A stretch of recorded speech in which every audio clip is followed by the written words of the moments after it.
Bonjour. Aujourd'hui, je vais vous montrer dans cette vidéo comment on peut faire une mise en forme d'un document, comment on fait un saut de page, un saut de section, comment on peut numéroter un document de plusieurs formats différents et aussi comment on peut faire une table de matière automatique dans Microsoft Office Word. Alors, supposons qu'on a un document comme ça. Vous voyez le type d'alignement de ce document. Il est presque en vrac. Et on doit d'abord justifier le texte pour une mise en forme bien définie ou bien visible ou bien agréable, bien sûr, lorsqu'on a défini un document en Word. Alors, lorsqu'on veut mettre en forme ou bien aligner ou bien justifier le texte, d'abord on sélectionne tout le texte et puis dans l'onglet Accueil, il y a le type d'alignement ici. Ici, vous voyez que le texte est aligné à gauche. Il peut être centré, il peut être aligné à droite. Vous voyez ici juste à droite. Et on peut justifier le texte pour qu'il soit aligné à gauche en même temps à droite. Alors, c'est ça la mise en forme d'un document. Il y a d'autres mises en forme, que ce soit dans le style, lorsqu'on veut appliquer des styles d'un document, ou bien lorsqu'on veut faire des créations avec une mise en forme de tout le texte, ou bien les polices, les couleurs et tout ce qu'on veut. Il y a, lorsqu'on veut mettre des bordures de pages ou bien des filigrammes, tout sont inclus dans la mise en forme du document. Alors, je vais vous montrer comment on peut faire des sauts de pages ou des sauts de section. Et alors, on doit connaître qu'est-ce qu'un saut de page et qu'est-ce qu'un saut de section. Supposons qu'on a un document qu'on va numéroter ou bien qu'on va ajuster les pages de manière différente.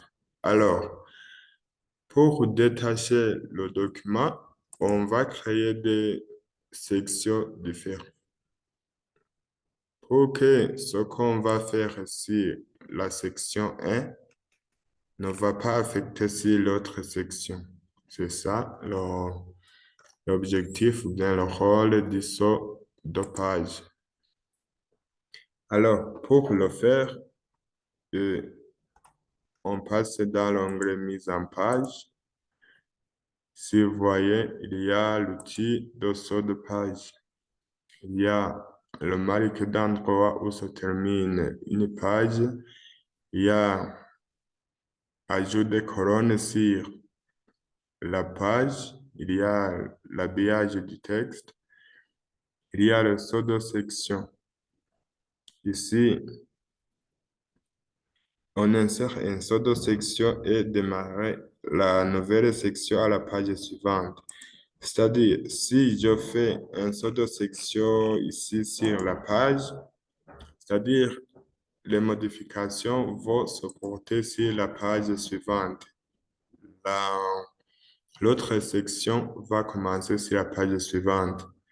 Alors qu'ici, sur Continue, on insère un saut de section et démarrer la nouvelle section sur la même page.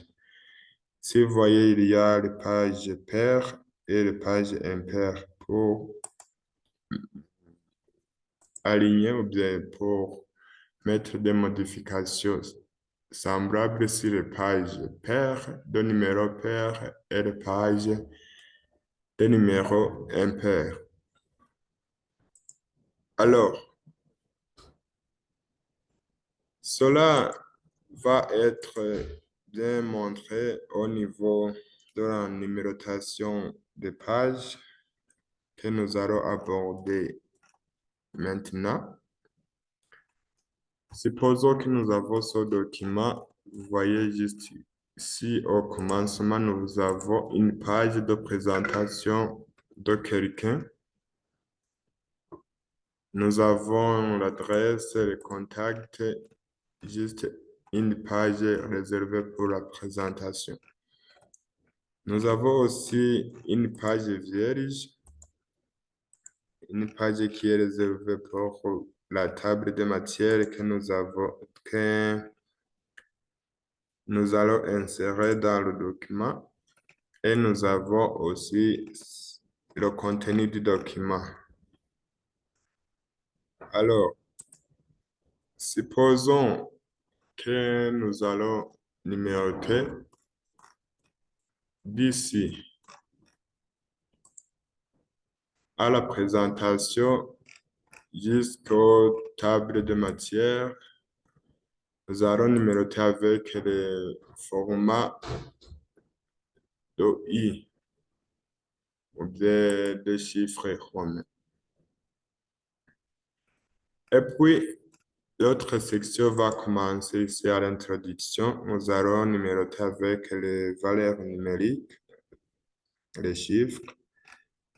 Puis, sur le chapitre 2, nous allons numéroter avec une numérotation alphabétique. C'est pour juste montrer comment on fait des pseudo-sections et les numérotations sous des formats différents. Alors, je commence ici. J'insère le numéro de page. Ici, à l'onglet Insertion, vous voyez, numéro de page. Je choisis d'abord le format de numéro de page. Si vous voyez, j'ai le format de numérotation numérique. Je vais changer, je fais les formats de chiffres romains ici. Les I, des I, 3I, ainsi de suite. Ici, vous voyez, je numérote à partir de I, c'est-à-dire la première lettre I. Puis je fais OK. Je retourne aussi à numéro de page. Je choisis l'emplacement soit en haut de page, en bas de page, en marge de page, bien position actuelle. Moi, je fais en haut de page ici. Bien, par exemple, ici. Tu choisis ce que tu veux. Vous voyez, il y a I, il y a 2I, il y a 3I. Alors que ici, nous avons dit que nous allons commencer avec les chiffres. Ainsi de suite, les 4, 5, etc.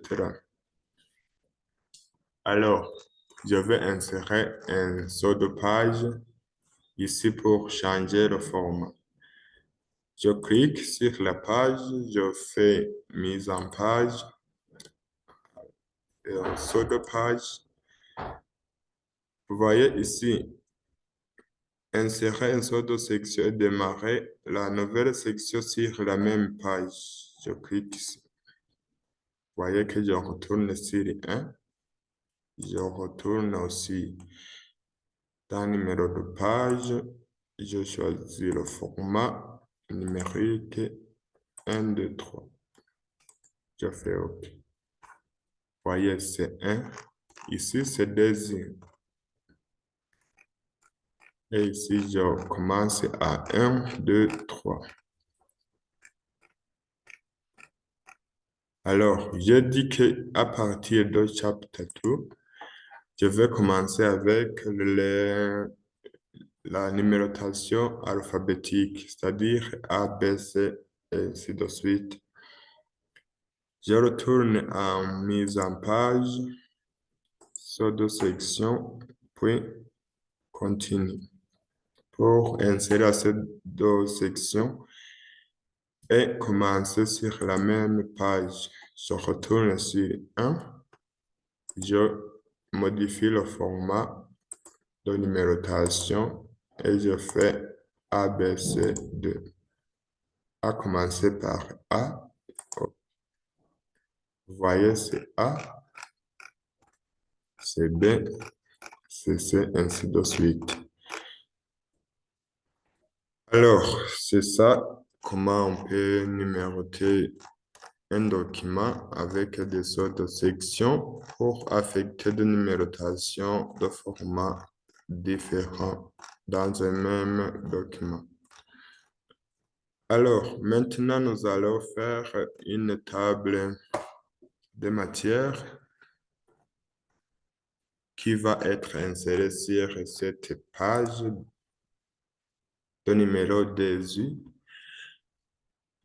Pour insérer cette table de matière, on passe par l'onglet Références. Vous voyez ici, nous avons table de matière, automatique 1, automatique 2, automatique de matière manuelle avec des sous-titres.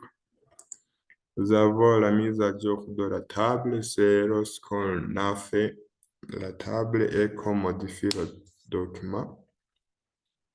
Nous avons aussi le niveau de mise à jour de texte. C'est là où nous allons ajouter le texte qui va être inséré dans la table de matière. Si on a choisi le niveau 1 comme référence, tous les titres qui vont être insérés dans la table de matière, tous se mettent dans un même niveau. Alors, nous y allons. Je sélectionne, par exemple, ce titre. Ici, j'ajoute au niveau 1. Vous voyez, il y a un signe ici qui s'affiche. J'ajoute aussi ça au niveau 1. J'ajoute ici au niveau 1. Puis ici, à niveau 1. C'est comme si on peut le sélectionner en même temps en appuyant sur la touche CTRL et qu'on ajoute simultanément ou dans la table de matière.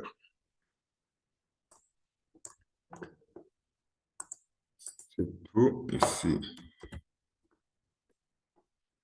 J'ajoute.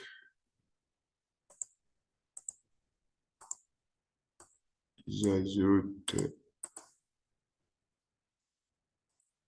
un niveau 1.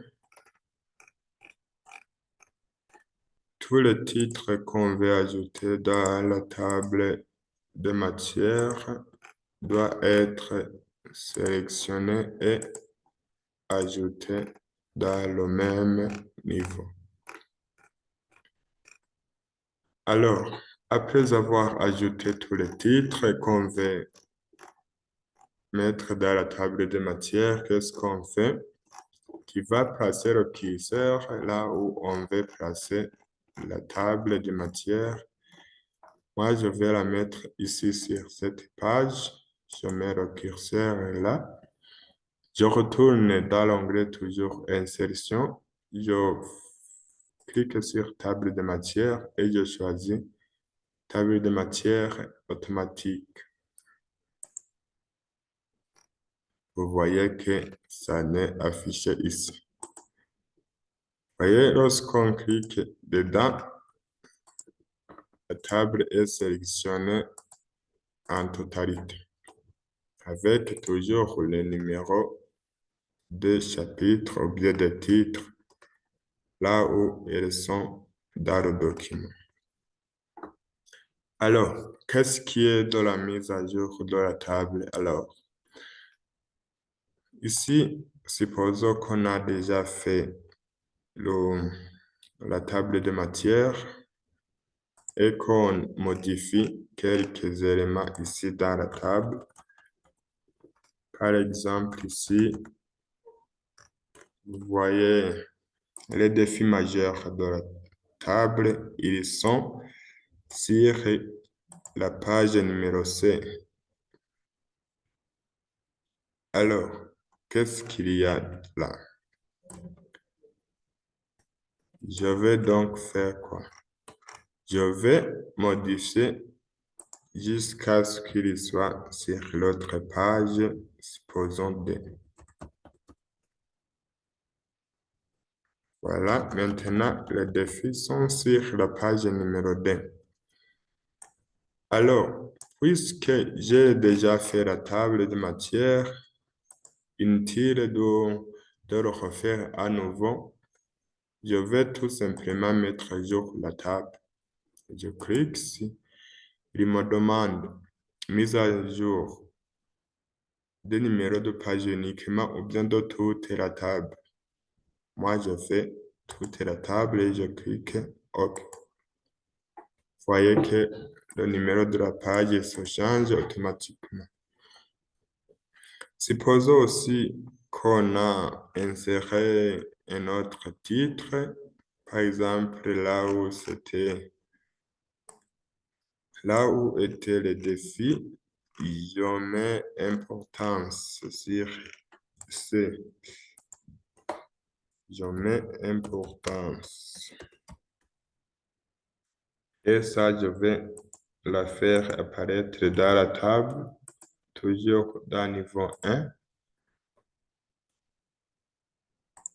Je retourne dans la table de matière. Voyez, je vais mettre à jour toute la table ici. Vous voyez, il y a un autre point important qui vient d'être ajouté. Alors, c'est ça la matière d'aujourd'hui. Nous avons vu beaucoup de choses en même temps, que ce soit de la mise en forme du document, que ce soit des sauts de pages, sauts de sections, la numérotation des pages sous différents formats, la conception de la table de matière automatique. Je pense que ça a été visible, bien très compréhensible pour aujourd'hui. Merci beaucoup.